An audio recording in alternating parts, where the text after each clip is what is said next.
any supervisors you want me to speak to that can't help me? Or screw with my computer again, you'll be arrested. I got trouble right here waiting for you! Did you ever take a dump made you feel like you just slept for 12 hours? Da, da, da, da, da, da, da, da, da, da, da, da, da, da, da. You're listening to the VARA Network.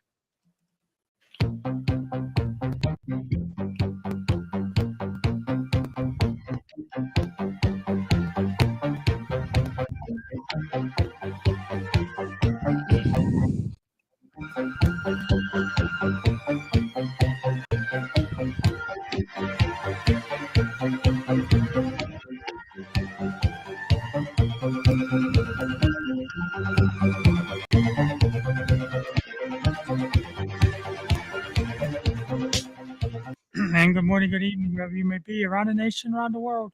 You're listening to Supernatural Realm on www Last Frequency. And we are the Vera Radio Network. Well, tonight we have a very special guest. His name is Todd Wilcox. Todd is the author of Slipstream Shaman, using quantum healing for individuals, communities, the planet, and beyond. The book is an introductory guide to help people get started with energy work and alternative healing. In addition to the book, Todd is comfortable talking about just about anything, including topics like paranormal world, including NDEs, OBEs, ghosts, Bigfoot, UFOs, aliens, alien abduction, shadow people, and many other things. Todd, well, it's an honor to have you here. Thank you so much for joining me this evening. Thank you, Tim. It's great to be here. I'm really excited to talk to you tonight. How did you get started in the alternative fields? I can remember as a little kid watching shows where I guess it was a voodoo practitioner, and I thought that was kind of weird and kind of different. And they didn't use needles.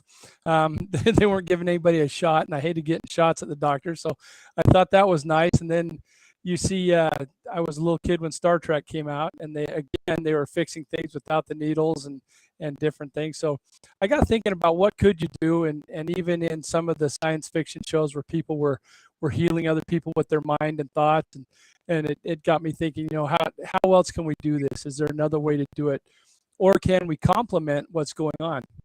Maybe chemistry isn't the only answer, and it might need something from the energy world, the spiritual world, to help finish it off. And that's kind of where it started. A little kid wanting to know more and experimenting and seeing what was out there and being fascinated with things that weren't normal. I'm a little off kilter. Yeah, I grew up in church and stuff when I was a young kid, and I never felt that I was finding the answers that I was looking for. And then I got involved with the paranormal in 2011, and it seems like I'm finding my answers now with and asking more questions. And be like before, I had more questions than answers. So it seems like now I'm were you that way growing up?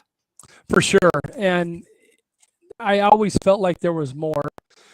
And especially in church, you ask a question and you get the common answer. It never answered. It just made you wonder even more questions. So yeah, I was kind of the same way, looking for more. And it's still that way. I'm always looking for more. And because I have very little patience, I always want to do things faster. And that's kind of where the slipstream part of it came, is doing things faster and getting to the result faster and those kind of things. So yeah, I'm always looking for something new. And tell us about the slipstream more, and what is it? So slipstream, if you can, and probably this has happened to virtually every one of your listeners. You're driving down the freeway and a diesel semi goes by you. And you feel it kind of push you a little bit out of the way and then suck you back over once it's gone. That's part of the slipstream. It's creating a wave, and it pushes you away, then pulls you in. If you get behind that and follow it, you'll notice that you're going, if you were going 65, you can now go 70 or 75, however fast the truck's going, and you're using less RPMs than you were at a slower speed. That's because it's breaking the air up around you and letting you go through it easier, and also pulling you behind. That's that slipstream. And so the reason I went with Slipstream Shaman was this is shamanic work that we're talking about in the book, but it's also about doing things fast and doing things in a different realm. So I wanted to make sure people understood that it wasn't traditional shamanism that could take weeks or months for things to happen. You can have huge results instantaneously. Some things take a little while to do, but as far as getting through the process and getting the healing started, those things are very fast. And we go over different techniques to use in the book that go fast. So I love the slipstream analogy. It helps me understand it better, and hopefully it helps everybody else understand it better. Is that similar to losing time? There is some time loss. And so what'll happen is you're in a different realm. You're in a different plane of existence. And so while you're doing this work, you're in a place that the laws of time are completely different than what we understand it here. Here, everything's pretty linear. You've got the future that you can think about, and you've got the past that you can relive, but it's all kind of in a line. In the quantum realm, the place where I do the healing, time is completely different. I'll be in there doing some work on somebody or on myself or whatever I'm working on at the time. And it may feel like I'm only in that room for 5 minutes, when in reality, the time that took place in the physical world where my body's at was maybe an hour or a half hour. And sometimes it's opposite. Sometimes I'll be just 5 minutes as far as anybody that's watching me could tell, but in over an hour, in my perception, took place inside the room. So yeah, time's completely different. You lose time, you gain time, you travel in time when you're working in this different plane of existence where you do the healing. So that's kind of like the 5D realm, isn't it? Or the same thing as the 5D realm? So I'm not sure if I can answer that correctly. Help me with the 5D realm, and then I can compare. I'm not versed. Yeah, like my co-host, my former co-host, I wish he'd come back sometime soon, but he was experiencing things in a 5D realm, which is he sees light beings and aliens and different things like that. He has visitations. Okay, sure. Personal home. Then I would say yes, it is. When I'm doing this work, I've seen all kinds of things. I've seen what we would call shadow people. I've seen aliens. I've seen light beings, for sure, light beings. And then just all kinds of other things that you're removing from people. The work I do consists of helping people with the removal of two different things. One that I call a companion, and that is something that started out as it was helping them. It had a positive intent, and it was trying to help this person, but they've since grown to a point where it's now hurting them.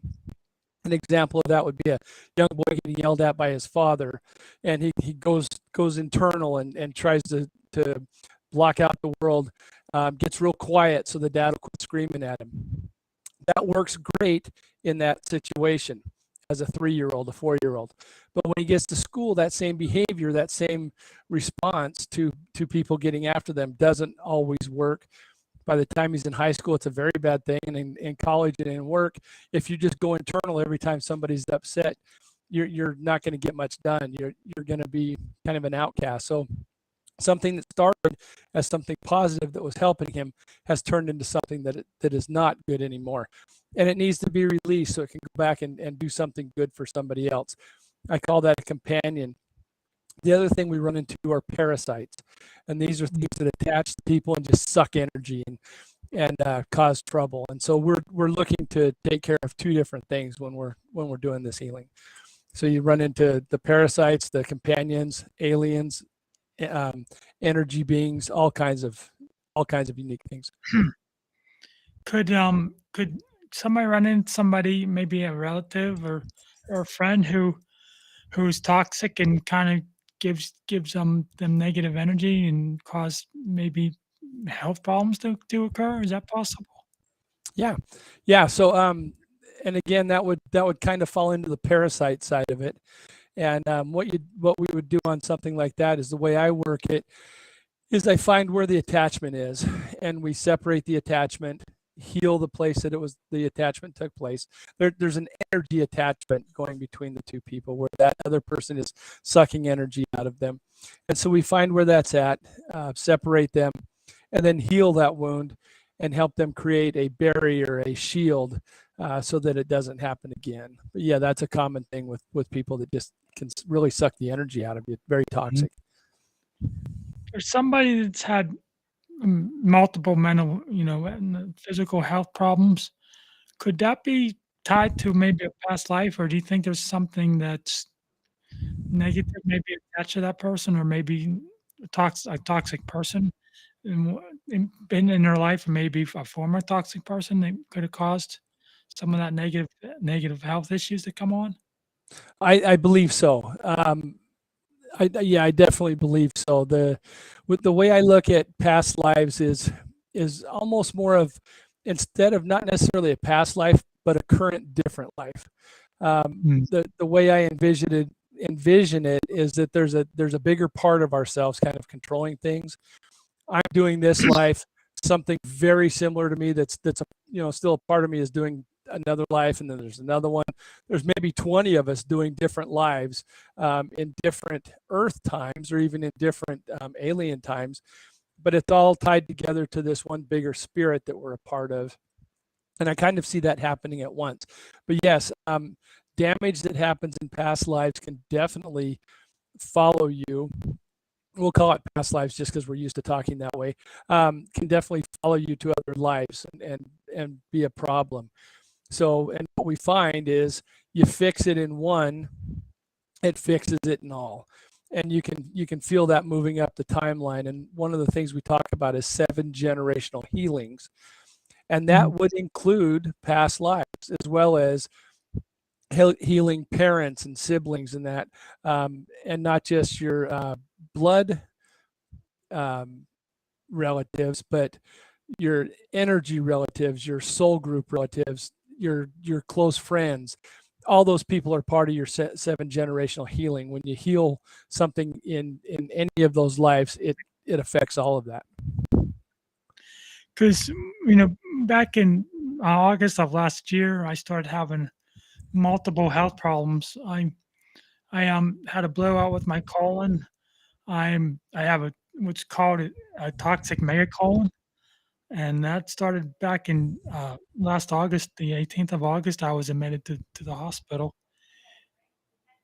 Yeah, and I had a now I have an ostomy that I have to deal with every day, and I had the tooth infection, which caused 2 of my valves to blow holes through them. I had to have both valves replaced in December, and then in February I had 2 aneurysms. I had one in my left leg and one in my belly, and now I'm looking at getting a defibrillator implanted at the end of September.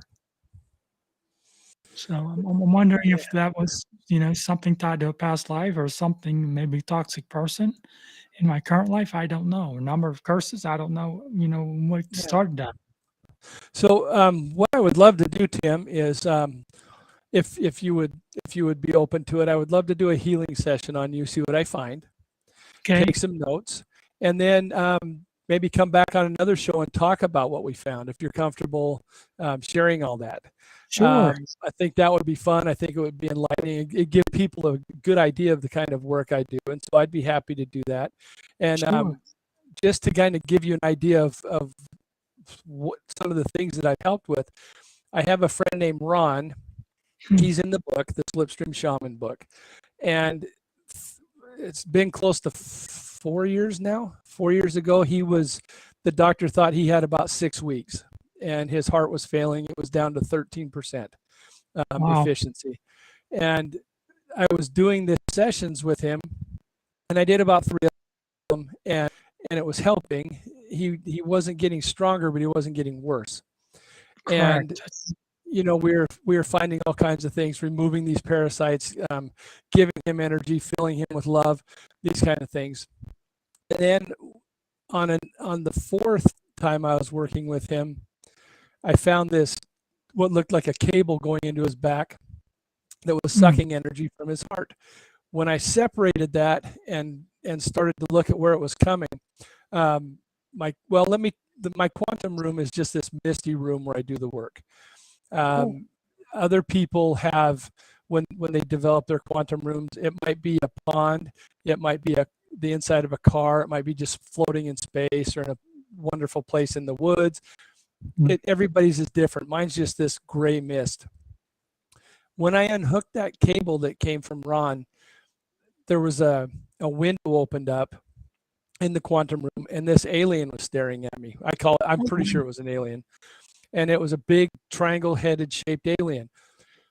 And we were staring at each other, and it just blasted me with energy and actually knocked me out. When I came to, I went back in. I was mad, and I was going to get it this time, and it knocked me out again. And so I rested for a couple days. I just sent a lot of love energy to Ron to help him heal while I was doing this, and I got that cord off of him. And went back in a third time, got me a third time. And I was talking to a friend, and she says, "Hey, how about instead of going in there like a Marine, quit being your Marine self, how about you just send love? You know how effective love is. Send love." So I did. I opened up, I got into my quantum room, opened the window where that thing was, and before it could get me, I just started blasting it with love. And I hit it with love for quite a while until I thought it was filled up. The window disappeared. I didn't see that thing for a while. Ron actually started to heal a little bit. And then he started getting weak again. And so I went and I went into my quantum room, and I asked my highest guides to help me. And I have several sets of guides. I have a very high level group of guides. There's three of them. One I can see and touch and interact with very well. The other two are slightly out of phase where I can't quite see them, can't quite touch them. I have a vague idea what they look like, but they're on such a different realm that I can't really see them. And then below that, I have animal spirits, and then below that, spirits of animals that help me with this work. But I'm talking to my highest level guides, and as I'm talking to them, they told me to sit down. And while I was sitting there, my body started to change. Of course, not my physical body, but my body that was in the quantum room. Mm-hmm. And my hands are getting bigger. My forearms are getting huge. It's like I'm turning into the Hulk. I can see muscles everywhere. I'm getting strong. And then once my body had really changed, they said, "Here's how you defeat this thing. Drive, smash up, smash down, crush." Wasn't quite sure what they meant, but as soon as they told me that, the window opened up, there was that triangle head alien, and I just dove at him, crashed into the room he was in, which I believe was on a ship, and did just what they told me. I got a hold of him like a football player would, drive, pushed him into the wall, slammed him into the wall, slammed him up, slammed him down, and started smashing him into a wall. And then I sent him and his ship into the sun to incinerate. And that was the last I saw of that thing. And I don't like getting violent. I've only done that twice. Everything else we've been able to work by removing things and cleaning them up and filling them with love. This thing wasn't having it. So that was a win for Ron and a win for me because Ron's a friend and he's still with us, but it was not a win for that other thing. I try to find ways that everybody comes out of this right, whether it's a parasite, whether it's the companion, and for sure the person I'm working with. I like to have nothing but wins. I just couldn't with this one. But Ron's still with us. He's writing a book also. He's a very interesting man, and I'm very happy he's still with us. He was supposed to have passed away at least 4 years ago with the trouble he was having with his hearts. Wow. And this seems to work really well with hearts. I've got other people that I've helped with heart problems that has done really well. Wow. That'd be great if you could help me. I will do that. I think that's probably why I'm here on this show is, we're led to each other for a reason. It was probably that. So, yeah. I will definitely do that. And I don't charge when I do this. There are energy healers out there that do, and most of them do. To me, this was a gift, and I'm terrified that if I charge, I won't be able to do it anymore. And so I do want to do this full time. I want to be able to have the time to do this and help a lot of people and teach a lot of people. So what I decided was, while I'm not going to charge to do the healings on people, I can write a book and for a marginal fee, teach people how to do this and tell them about what happened, and then maybe have some seminars, some classes, that kind of thing later, and get to where I can help more people and do it full time. I would love to get to where there's thousands of us doing the same kind of work that are really doing things on a big scale. When you get a bunch of people going the same way like that, you can really make a difference in the world. And that's what we're trying for. That'd be great. And if you could help me, then I could be a witness to your work, and maybe write a book myself. There you go. I would love that. I would love to be a part of something like that. So yeah, we'll do that. And then we'll schedule a time in the fairly near future and talk about what happened and share it with everybody out there. That'd be great. I'm scheduled to get a defibrillator implanted the 20th of September. Okay. We'll be, the work will be done much before that. And here's worst case scenario. The observer effect in quantum physics tells us that things will change just because you're paying attention to them. So just by me working on that, I would imagine the worst case scenario, you're going to have a small improvement that gets you healthier and more prepared to take that defibrillator and, right. Have a better outcome from it. So, worst case, with any luck, you won't even need it.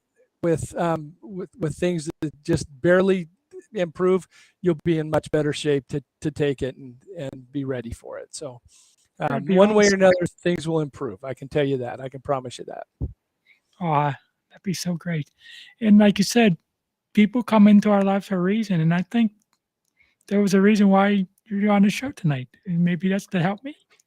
Yes, and I agree, and I'm hoping not just you. I'm hoping some other people listening, or maybe some of their relatives, and the more people we help, the better it is, and the happier I am. So I'm looking forward to that, Tim. Thank you for having me on.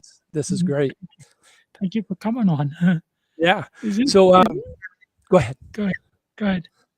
I was just going to say, if people are wondering what I'm talking about with the book and some of the things, if they go to my website, slipstreamshaman.com, there's a thing there that talks about the book. There's a place to send me an email if you have a question or if you're looking for a healing. As I said, I don't charge, and I don't take donations either. I don't sidestep it by saying, yeah, I don't charge you, but I take a donation. I don't do any of that.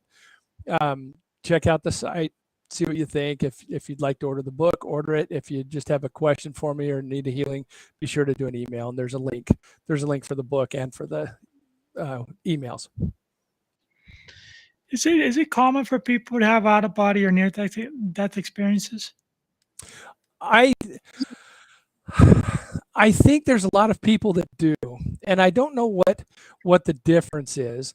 I have friends and relatives not only have never had those, but don't believe they exist. I have other friends that have had many of those, and so obviously do believe they exist. And then I have other friends that haven't had them and do believe so. So yes, I think so. I've experienced both out of body and near death. So I do believe those take place, and I'm happy that there is that other side, that it's not just physical bodies, and that there's more to it and for us, and it's on the other side of this physical body. I wonder how many people have positive or negative experiences with near death. So during the people that I've talked to, I have a radio show also, and I've talked to a lot of people that have studied near-death experiences, and almost exclusively, from what they've told me, the people have a positive experience from it, from the near-death. Out of body is a magical thing when you can go out of body. Now, much like working in the quantum, the stuff I'll teach in the Slipstream Shaman book, you'll see strange things when you do out-of-body experiences. you'll see different entities watching you. There's things that are curious about what you're doing and how you're able to do it, because it's not a natural thing for us to do. So things are watching us when we do that. And be aware, if you're searching for out-of-body experiences and you want to do it, just be aware. You need protection. You'll learn how to protect yourself in the Slipstream Shaman book. That's one of the first things that we talk about is protection. And I just want to say for the listeners, the protection that's in the book that we talk about and teach you how to do, it works great if you're having trouble sleeping, if you're having night visitations, if you're just, even if you don't know about them, if there's something about sleeping, being in the dark that scares you, you'll learn how to put energy protection around you so that those things can't get to you. But just be careful when you're doing out of body experiences. You do run into strange things. One of the things that I have seen a lot and heard a lot of when people do the out of body experience, and when I'm working in the quantum room helping people heal, I will see a thing and they see a thing. I call it the watching man. And what this is, some people call it the hat man, some people call it a shadow person. What it is this thing is about 6 feet tall, fairly well built, has a helmet or a hat. You know it has a face, but you can't see it. It's all dark. It's all kind of the same color, anywhere from black to a charcoal gray to a dark blue, somewhere in that range, and a long coat or a cape. And that seems to be the description everybody has. The things that vary, some people say that they see glowing eyes, red eyes or yellow eyes. I have not encountered that. I do know 2 people that have. But other than that, I've interviewed hundreds of people that have seen these things and they've not seen the glowing eyes or had bad experiences. Very few people have had bad experiences with these things. They just seem to be watching. But be ready for that. You could see them, and I see them quite often. I don't worry about them. They just seem curious. That was, there's doing these shows, you get to talk to a lot of people that have had different experiences, way different experiences than we've had. And for me, that's definitely an experience I can talk to them about because I've had it. I've seen these things, and so I'm always fascinated, always ready to talk about that. And I hope I stayed on track with your question. Yeah, I experienced. I used to work as a courier for the local hospital, and I was coming back from town called East Brady, and I was headed toward Chicora, and I saw what was known in the area is the Butler Gargoyle, and it's about probably 10 foot tall. It's a winged creature. Has backward feet. Its knees were bent, and he had wings, and his head was shaped like a football. He had real red eyes, and as I was approaching this thing, it like vanished into the tall grass and trees. I found out later that it was called the Butler Gargoyle, and there was other people that had sightings of this thing in that same area, and it was kind of frightening to me. I didn't believe what I was seeing. That sounds terrifying. It sounds absolutely terrifying. Yeah. But is that something that's common that people see? I have not seen that. That triangle-headed alien or monster, whatever it was, is probably similar. It was probably 7 feet tall, not quite as big as the one you've seen, the thing you saw. I do believe when you start working in the quantum field where you're working in that energy place, that there are things to see.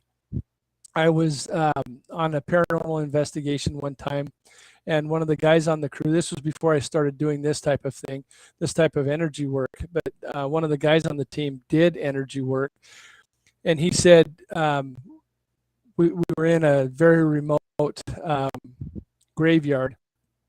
And he said, this is very, very sacred place. We have to be on our best behavior. There's 3 entities here that guard this. Do not spit. Do not pee on anything. Do not do anything, that you wouldn't do in front of your mom.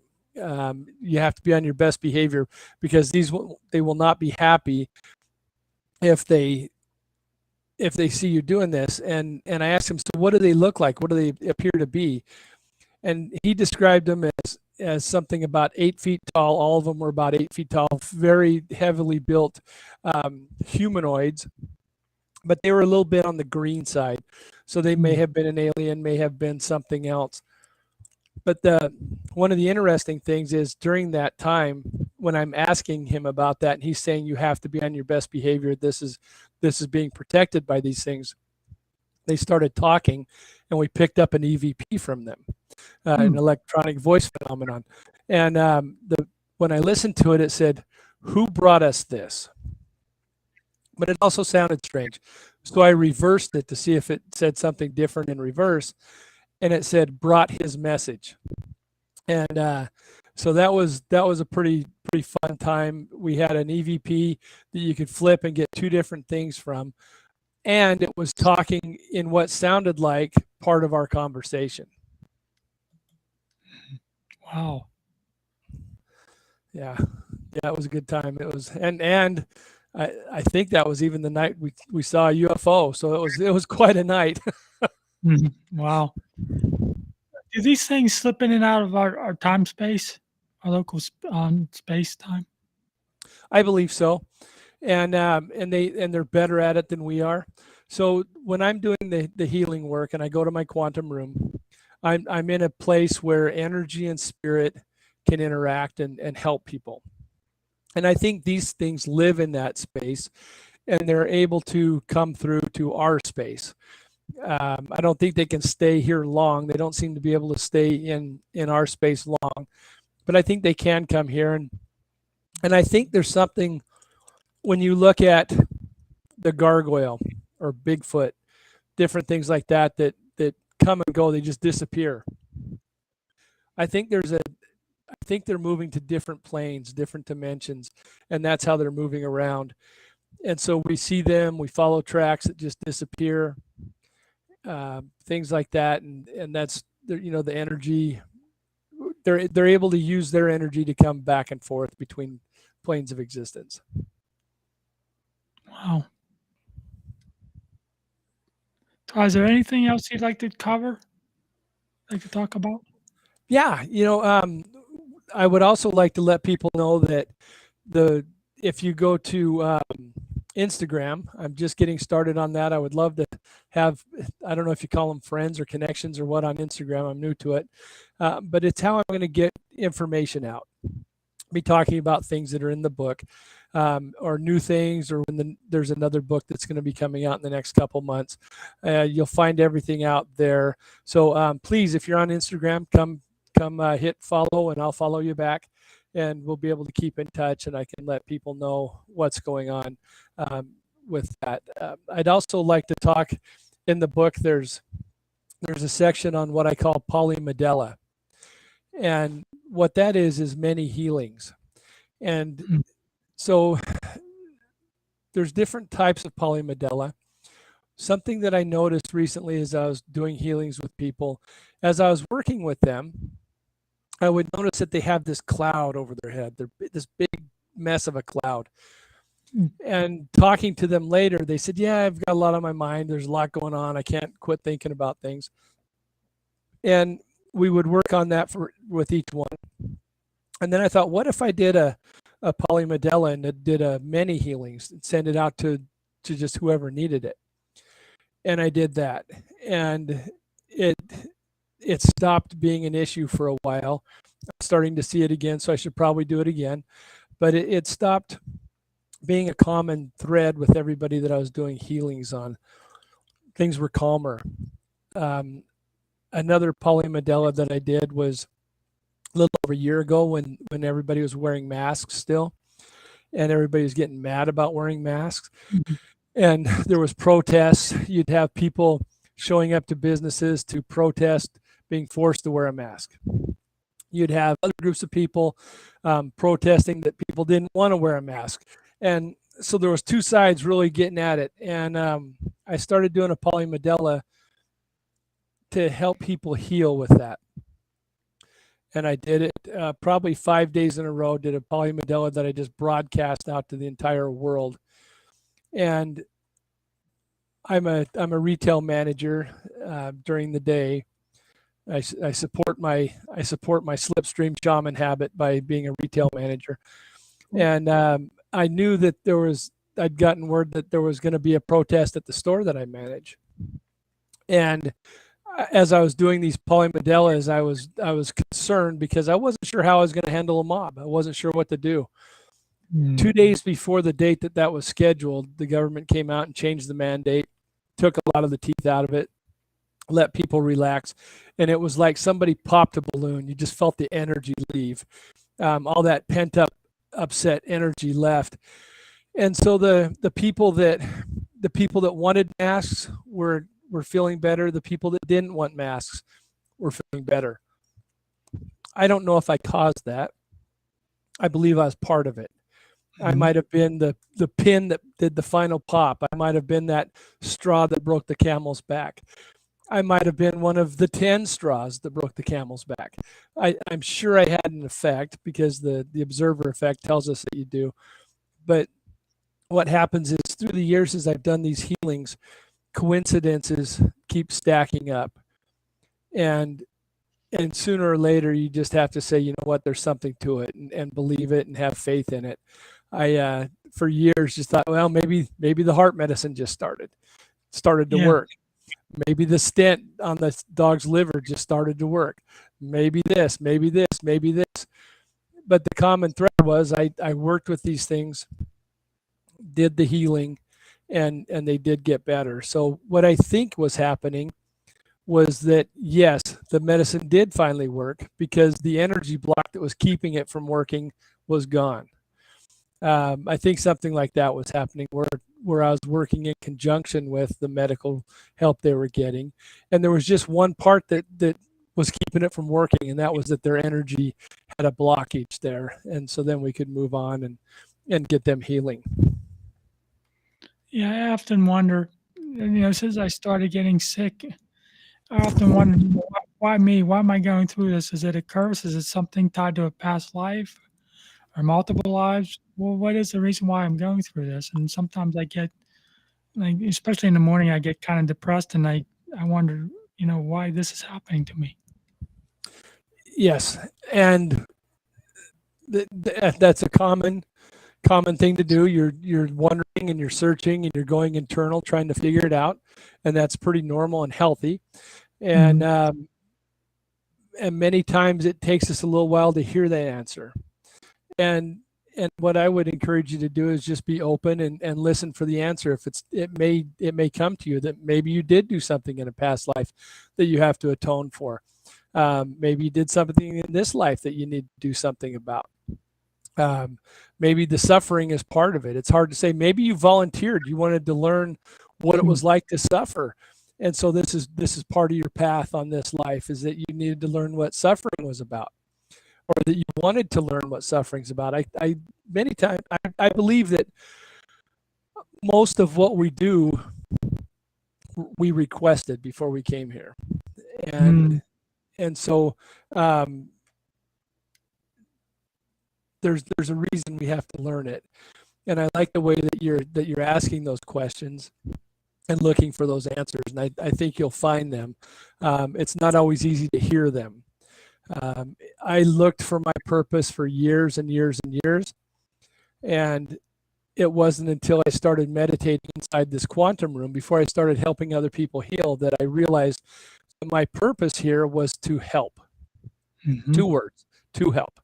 And that's another reason that I don't want to charge, is because it doesn't seem right to charge to do the work that is your purpose. And so for me, it doesn't make any sense to do that.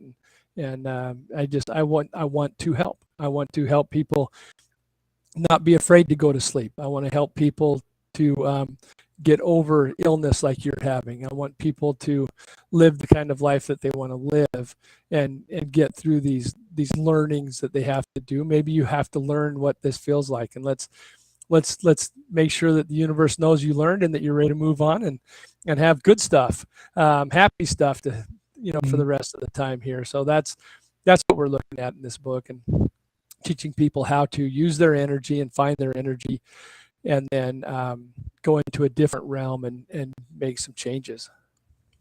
Yeah, my mom's a breast cancer survivor, and she believes now that she survived that trauma to help to take care of me, and essentially, because she knew, and maybe somebody knew in the universe that I would have problems, and she would need my help, or I would need Yes. her help. Yeah, I believe that's probably true. I think you've, if you're feeling it and you're getting that kind of that kind of thought, that it's most likely correct. And so good for her. And I'm glad you've got her with you. That's awesome. Yeah. So you think that for some strange reason, or maybe a good reason or bad reason, that I chose this to go through this? I do, as weird as that sounds, and some of the absolutely horrible things that people go through, you're thinking, Todd, I believed a lot of what you were saying until you said this nonsense. But Mhm. I think we have to learn things, and sometimes we have to learn them the hard way. And I believe that's what a lot of the challenges that we have in our life are all about, is learning those lessons, so we can continue to grow and develop as a spiritual being, and to just keep that going. So yeah, unfortunately, I think some of our stuff is self-inflicted. Maybe not all of it, but I think we choose a path and choose the things that go with that, for the learning that we're doing here. Mhm. And I've got to tell you, I'm tired of it. Me too. I'm ready to take an easy one. Yeah, for sure. I hope my learning experiences and my near-death experiences are over. I hope that I'm on the right track now, because I'm tired of Yeah, it. for sure. So you had some near-death experiences with this. Yeah, I have. Have you shared it on the air? Do people know about it? I haven't, but I've been told that I could have passed away numerous times. I had numerous opportunities to pass away, with my Yeah, aneurysm, and my heart surgery, and everything else, and I'm still sure. here. So Good for you. Yeah. I had a near-death experience in high school. I was having a hernia operation, and I remember being in the room, and they were getting ready to they gave me one sedative that made me really relaxed, and I was just babbling and saying crazy stuff. And then they were getting ready to give me the one that knocks you out. And I thought, okay, I'm going to fight this. I'm not going to go under. I'm not going to do it. And he says, count backwards from 10. I go, it's supposed to be 100. He says, you're not going to make it to 10. And I watched him push his thumb on that plunger. I was done. I was gone. I couldn't even count one number out. And then during the surgery, I remember leaving my body and kind of flying over to the corner of the operating room and being up behind some equipment and just watching from up high what was going on, and the chaos that happened. And a nurse ran out, and the doctor and the anesthesiologist were yelling at each other. And I watched that for a couple minutes, and then I got sucked back into my body. And my doctor went on his rounds the next day, and he was checking my incision. And this was in the late 70s, and you spend a week or two in the hospital after a hernia operation. Now it's an outpatient thing, but back then you spent a lot of time. And he was checking on me and talking. I said, "Hey, so did I die or what?" I can remember, I started to tell the story, and his face turned white, and he stopped talking. He says, "No, nothing like that happened. Nothing like that happened." And him and the nurse left.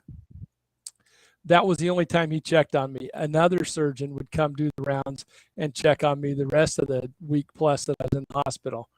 He didn't want any part of that.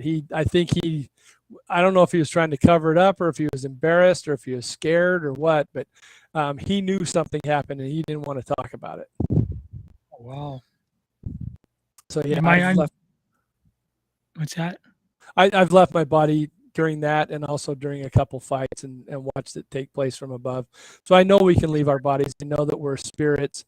I know we have energy outside our body. It's not just what we feel and see right now. There's much more to us. Mm-hmm. Well, I when I had my heart surgery in December, It was the procedure was only supposed to take about 4 or 5 hours, and I ended up waking up at 2 o'clock in the morning, and my sister and my mother had left, like after visiting hours at like 9 o'clock, and it took a lot longer than what they anticipated. And then, like I said, I woke up at 2 o'clock in the morning, and I don't remember anything other than being asleep and then waking up with the bright lights on. In the operating room, you woke up, or in the Yeah. recovery room? Recovery room, yeah. Okay.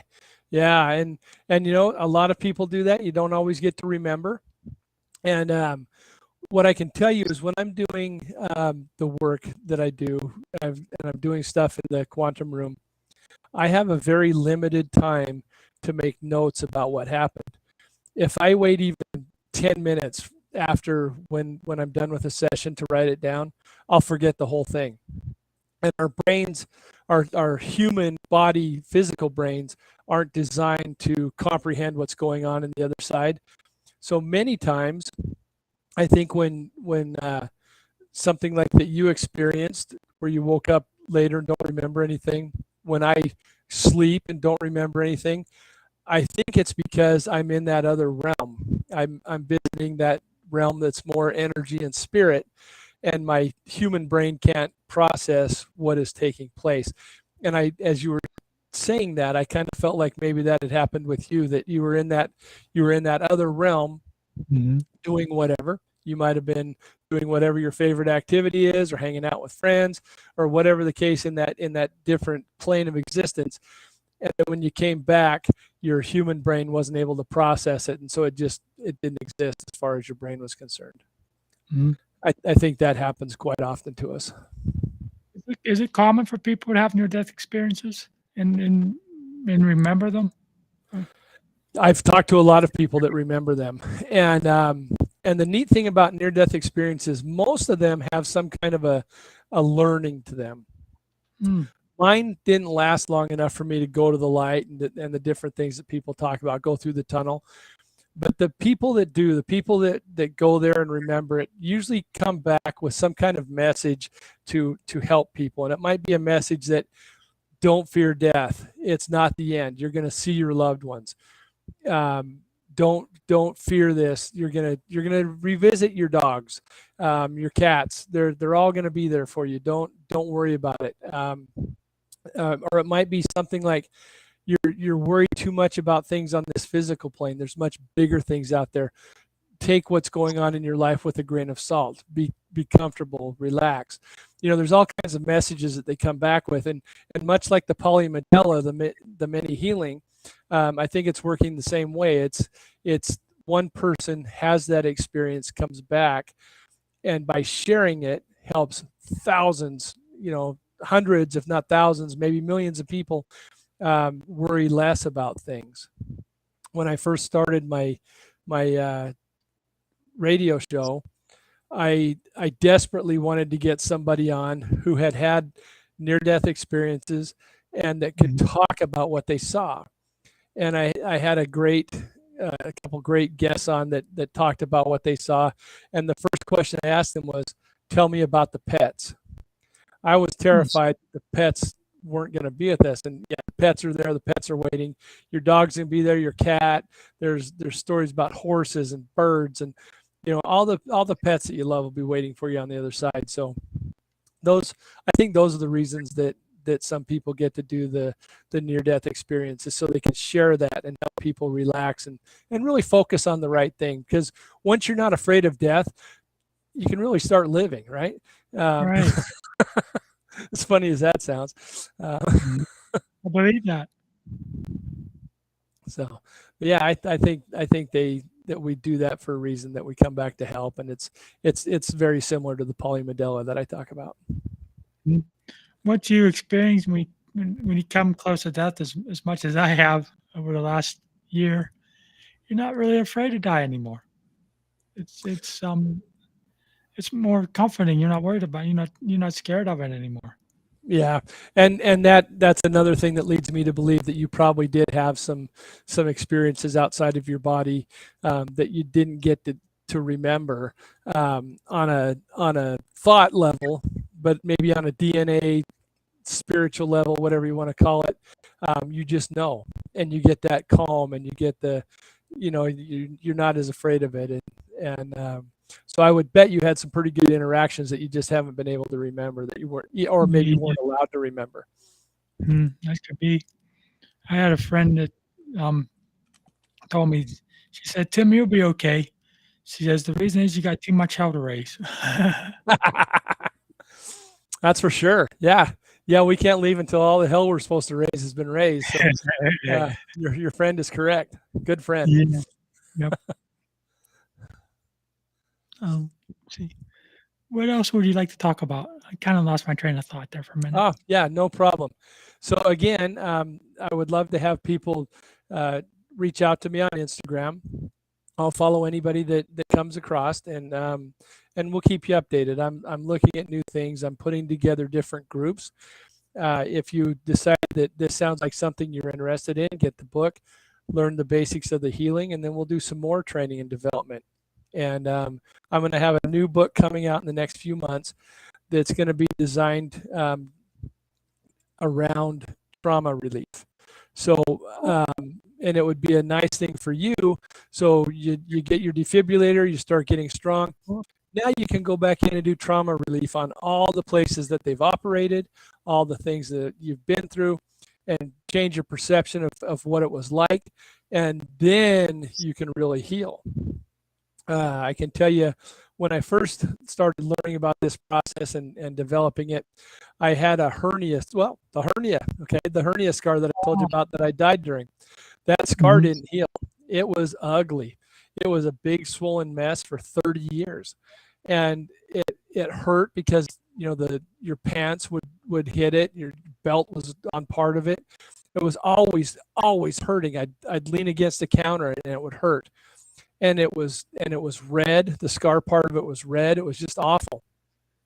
And I did the trauma relief process on it that I'd learned, and then kind of developed my own way to do it. Went slipstream and made it easier and faster. And within weeks, that thing stopped hurting. Within months, I had a hard time finding it. And now, 10 years plus later, I can't find the scar. It's gone. And so it doesn't always, the relief doesn't always, the release doesn't always take away all physical manifestations, but it really changes the way you look at it. I was working with one guy, and he always had a bad limp. And you'd say, what happened with your limp? He says, "Oh man, when I was in college, I got to play 1 year of college ball, and I was a receiver, and I was coming around the thing, and this guy just got my knee and bent it backwards, and everything popped, and this blew out, and that, he's going through this awful thing, right?" And we did the trauma release on that. A few weeks later, I noticed that he's walking a lot better, hardly a limp at all. And I had somebody that wasn't really a friend of his walk up and ask, "Hey, I noticed you limp. Is everything okay?" And instead of going into that gigantic story like he always used to, it was, "Oh yeah, I heard it. I heard it playing football." And that was the end of it. It was no longer a factor. It was no longer on his mind. Everything had been released. His body was healing. He had less of a limp. It wouldn't shock me now if the knee wasn't close to, perfect. So getting rid of that trauma, getting rid of the pain that you associate with it, will go a long way towards getting you healed. Yeah. So once that book comes out, we definitely need to come on to start working on all the surgeries you've had. Yeah, exactly, for sure. I had to learn how to walk again. I had to learn how to, move my right arm is still have limited mobility in my right arm because of my stroke. But man, I've been through so much in the last year. It's a miracle I'm still here. It is, and from what I can tell, it looks like you're doing great, and you're a happy man, and that you're focusing on the right things. So I'd say good for you. You went through a lot of adversity, and you came out of it very strong. Mm-hmm. And I'm back doing my radio show. It's one of my passions in life, and talk to great people like you. Yeah, do your passion and talk to the people. And truly, that's the thing with my radio show is I get to talk to the coolest people in the world. And Yes, you with the do. technology we have, I can talk to people anywhere in the world. Mhm. With the service you use now, can you talk to people in Europe and different continents? I can, yes, for sure. It's amazing. It's It is. amazing. I can Technology. remember when, yeah, my dad used to yell at me because I was talking to my grandfather in another state and it was long distance. You know, Oh, it wow. was a 4-hour car ride. And now I can talk to somebody on Easter Island for free. Mhm. It's Yeah. amazing. Technology's come Yeah. a long way in such a short time. Without question, yeah, it's really great. So, Mhm. Have you had any paranormal experiences or of your own or supernatural things happen to you? yes. So the Watching Man that I told you about uh, is one thing, and I'll tell you that story. And also, I've gone on, I'd say at least 300 paranormal investigations, and so I've had on rare occasions things touch me and things like that. So I know that there's things out there. But that Watching Man, I was working at a hardware store overnight, and I was stocking the plumbing aisle. Hmm. And you know how you get that tingly sensation, something's watching you, and Yeah. I got that, and I started to look behind me, and there that guy was watching what I was doing, and he disappeared. I went and told everybody about it, and you know, of course, they all freaked out, and everybody, and then they wanted to work in that aisle to see if he'd show up, and that was the only place I saw that one, was working in that aisle. But it was the typical Watching Man, about 6 feet tall, big muscles, the long jacket, the helmet, just watching. And if people are seeing this and they're afraid of it, I would encourage them not to be. I haven't seen the ones that just watch without any eyes. There hasn't been a problem. Now I've talked to 2 people that saw some with glowing eyes, and those were a bit of a problem. But for the most part, these things are just there to watch. So learn how to create your energy, cover yourself in your energy, and then if you see these things and they're bothering you, expand your energy and just knock them out of your room, knock them out of your house, and then set up a force field so that they can't come back. But I've seen those things many times when I do the healing work, and then I've run into them on occasion. Those are the biggest things, is the Watching Man, and then the EVPs that I've collected while doing paranormal investigations. And one of the things that I just love, and excuse me, you know, you always think about the scary stuff with ghost hunting, Mhm. the get outs or the help me's, those kind of things. But I have been told more than 10 times, but probably less than 20, we love Todd. I love Todd. In an EVP, I picked that up. Oh, wow. And my partner in the paranormal group I was at, Karen, she would always say, "Yep, it's all about Todd. Todd, Todd, Todd." They all love Todd. But yeah, we've collected many things that say "Love Todd," "I love Todd," "We love Todd," and so we do get very, very positive EVPs. I was in one house that we had some very negative and ugly EVPs. And then you get some weirdos.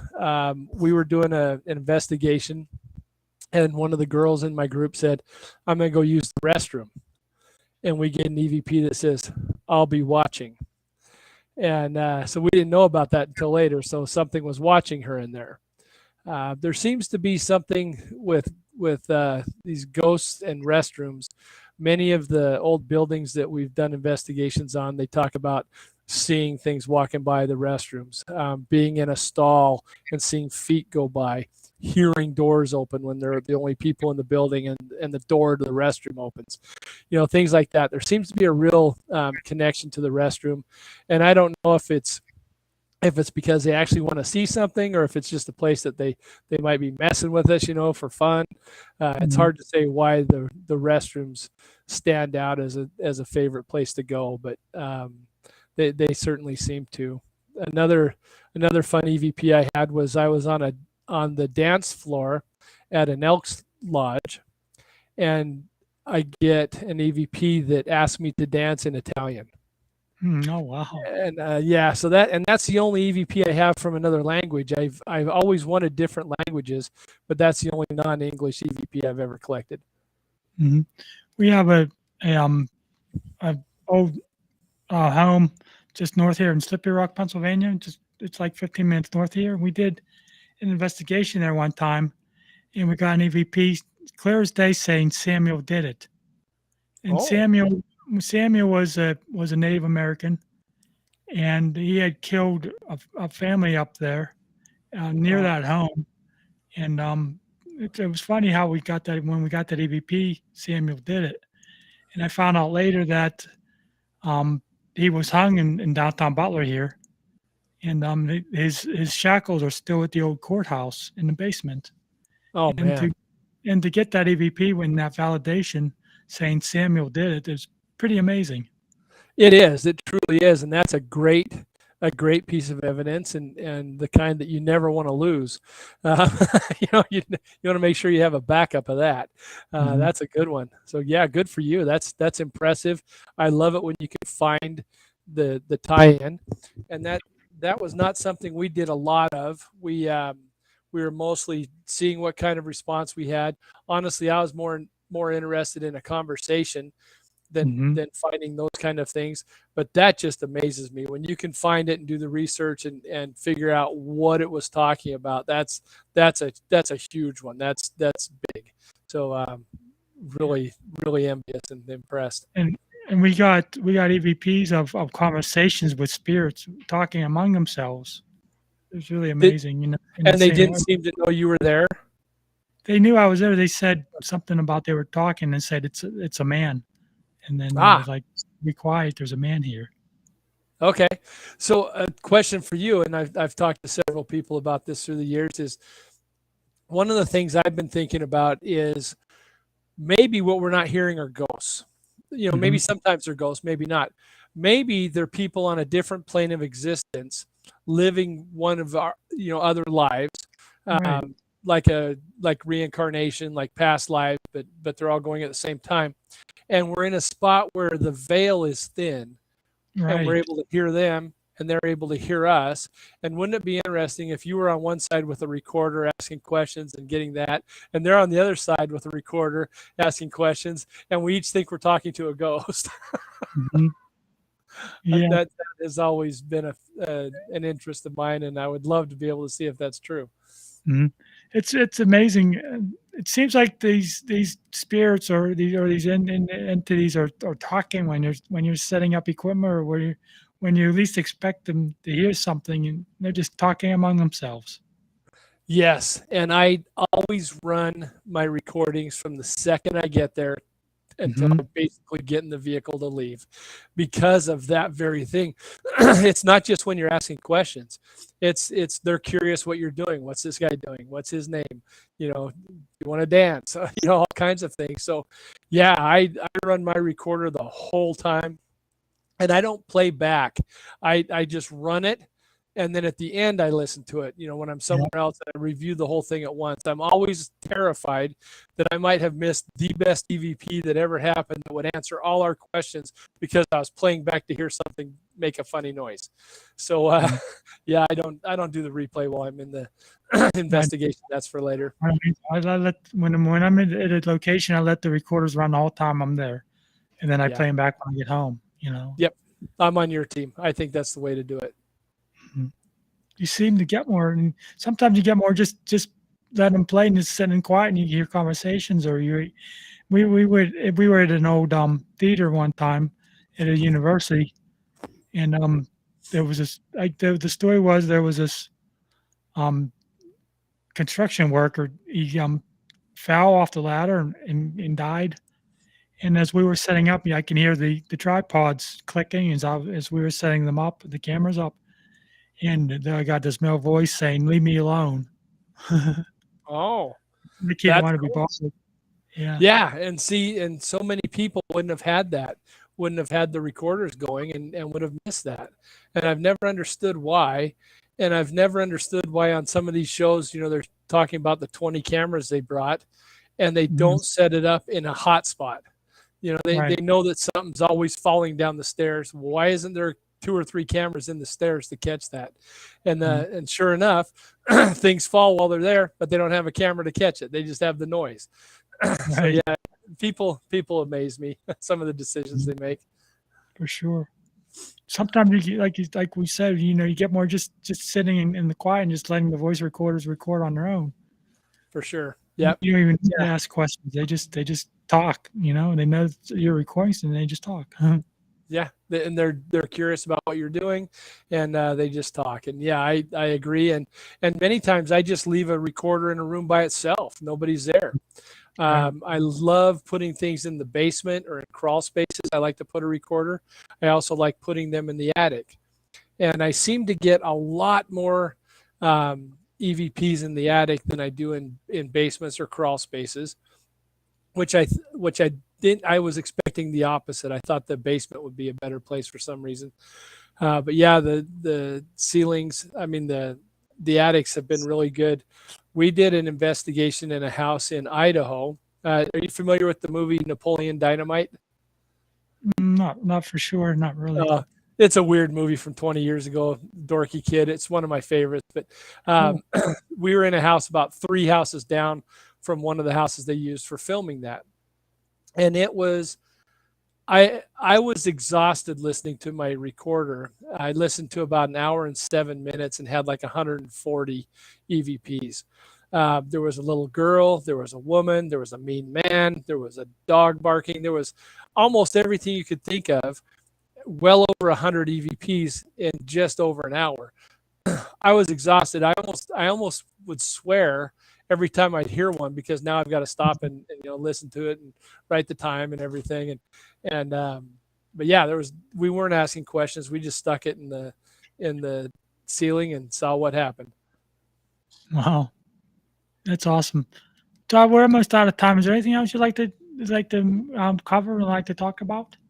Again, I would just love to have people go to the website, slipstreamshaman.com. The book looks like that. I'm really proud of the cover that a friend of mine made for it. And awesome. Yeah, they can find that if they go to Amazon and search Slipstream Shaman, they can get it. If they go to my website, slipstreamshaman.com, there's a link to order it. And also a link for email if they want to talk to me. And then please, if you're on Instagram, go follow me on Instagram, and I'll follow you back, and we'll keep you up to date on everything that's going on. And I'm looking to build groups and teams to really help facilitate the consciousness development of the world. And so if that's something you're passionate about, get the book, learn what we're doing, and then be a part of it. Awesome. And tell the listeners about your radio show, and where can they find you, and what the topics you talk about on there. Sure. Yeah, it's called My Side of the Universe. And if you go to castlecountryradio.com, you can see most of the you can listen to most of the old shows. On my website, I have probably 15 of the shows that you can listen to on that. And one of the old shows that I have that I need to get posted onto my website is, are you a Star Trek fan? I am, yes. So do you remember the episode where Captain Kirk fought the slow-moving lizard man, the Gorn? Yes. That monster scared me so bad as a kid. And I had the great honor and privilege to talk to Bobby Clark, the stuntman who wore that costume. And wow. I'll be posting that on my website soon, and that's just one of the happiest things I have. So that thing was a big deal. He sent me a backstage picture. I'm looking at it right now. He's got the Gorn hat off, and part of his face is black, so you can't see him under there. And the prop master's holding the Gorn head, and you can see part of the Vasquez rocks in the back. So really cool, and love doing that show. But most of the people that have been on Ancient Aliens have been on my show, and I got lucky enough to get in with Contact in the Desert. And so they send me those people for interviews as they get ready for their conventions, and it's been great. Awesome. And then, just a lot of different authors and that. And so it's been fun. We've been doing it for close to 5 years now. We've got about 170 shows. Oh, wow. Yeah. So it's been a great time.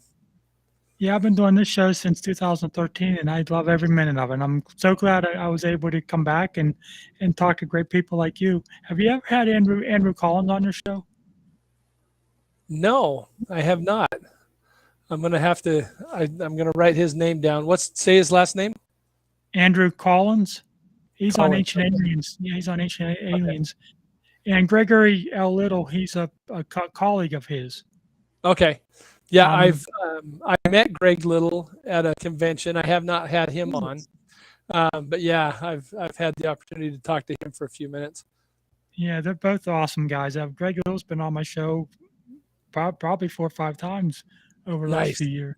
He's a good That's friend of cool. mine. And that's Yeah. the thing; they become friends, and Mhm. it's so amazing. Jim Vieira, he had some shows on talking about giants and different things, and he goes to the conventions and just an absolutely brilliant guy. He's been on my show a few times, and I consider him a friend. And Joshua Lewis is an author out of Florida that I consider friends, and excuse me, and then Brandon Wainwright, who I'm working with right now, doing this healing.